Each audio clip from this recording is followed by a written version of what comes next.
শনিবার নবদ্বীপে রামকৃষ্ণ মিশনের স্বামী আত্মস্থানন্দ ভবনের আংশিক নির্মিত দ্বিতীয় তলের দ্বারোদ্ঘাটন হলো। এদিন দ্বারোদ্ঘাটন করলেন স্বামী জ্ঞানালোকানন্দ। জানা গেছে, রাজ্যসভার প্রাক্তন সাংসদ অধ্যাপক ডক্টর প্রদীপ ভট্টাচার্যের সাংসদ তহবিলের অর্থানুকূলে দ্বিতীয় তলের এই অংশটি নির্মিত হয়েছে। এদিনে অনুষ্ঠানে উপস্থিত ছিলেন শাখার সম্পাদক স্বামী অমরেশ্বরানন্দজি মহারাজ, নবদ্বীপের বিধায়ক পুণ্ডরীকাক্ষ সাহা, নবদ্বীপ পুরসভা পুরপ্রধান বিমানকৃষ্ণ সাহা সহ একাধিক ব্যক্তিবর্গ।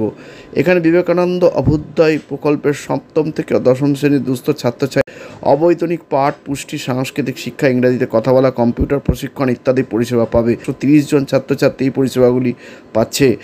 আমরা কথা বলেছিলাম স্বামী অমরেশ্বরানন্দের সঙ্গে, তার বক্তব্য শুনলাম। এ নিয়েই প্রতিবেদন। নবদ্বীপে রামকৃষ্ণ মিশনের স্বামী আত্মস্থানন্দ ভবনের দ্বিতীয় তলের দ্বারোদ্ঘাটন।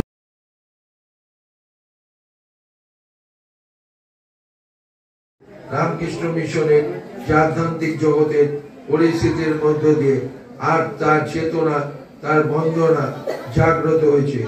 এই জাগ্রত চেতনা বন্ধন হয়ে তার সুখ, কল্যাণ, সুমঙ্গল কামনা করে এই কারণে তার পুত্র আজকে ধীরে ধীরে কলকাতার বুকে সেক্টর 5-এ কর্মরত রয়েছে।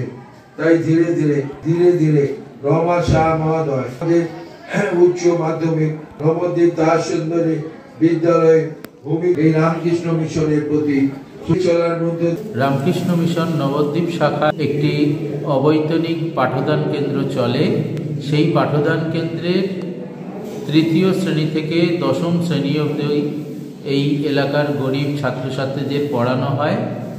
তো বেশ কিছুদিন যাবৎ আমরা এই ছাত্রছাত্রীদের ঠিকমতো বসতে দিতে পারছিলাম না। আমাদের এতদিন প্রথম তলটি নির্মিত হয়েছিল, আজ আমরা দ্বিতীয় তলের কিছু আংশিক অংশ নির্মাণ করতে পারলাম। প্রাক্তন সাংসদ প্রদীপ ভট্টাচার্য তার অর্থানুকল্পে এই ভবনটির উদ্বোধন হলো। আজকে আমাদের এই অনুষ্ঠানটি একটি সুন্দর শুরুতে আমরা আগামী দিনে এই শিশুদের যে পঠন পাঠন হয় আরও বিস্তারিতভাবে করার ইচ্ছা আমাদের আছে। এবং আজকে যারা আমাদের এই ভবনটির উদ্বোধনের জন্য এবং তৈরি করার জন্য বিভিন্নভাবে সাহায্য করেছেন, তাদেরকে আমরা রামকৃষ্ণ মিশন নবদ্বীপ শাখার তরফ থেকে কৃতজ্ঞতা এবং শুভেচ্ছা জানাই। তলের অংশের ভবনের নির্মাণ করতে পারি, তখন আরও বেশি সংখ্যক ছাত্রছাত্রীকে আমরা সেখানে পড়ানোর চেষ্টা করব। দোতলাটা করতে খরচ হয়েছে প্রায় 30 লক্ষ টাকা। তার মধ্যে আমরা সাথে তহবিল থেকে পেয়েছি 25 লক্ষ টাকা, 10 লক্ষ টাকা পেয়েছি পিয়ারলেস কর্তৃপক্ষের কাছ থেকে, এবং আরও বিভিন্ন মানুষ আমাদের এই কাজ দেখে ভালোবেসে আমাদের কিছু অর্থ সাহায্য করেছেন।